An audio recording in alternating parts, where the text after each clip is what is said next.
রাজকন্যে অপরাধী হাজির।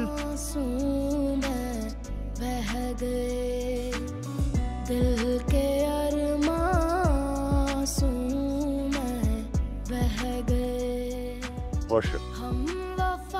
রাজকন্যের হুকুম অমান্য করেছিলে তো, এবার শাস্তি ভোগ করো। ওই সবগুলো মিষ্টি এখন তোমাকে একা ভক্ষণ করিতে হইবে।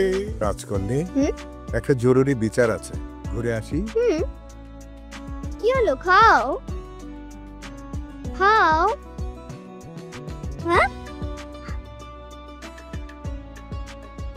কি ব্যাপার রাজকন্যে, ভর দুপুরে রোদের মধ্যে বসে আছো কেন? নাওয়া খাওয়া হয়নি? ছেলেটা দৌড়ে পালিয়ে গেল যে। সাংঘাতিক। পাহলোয়ান,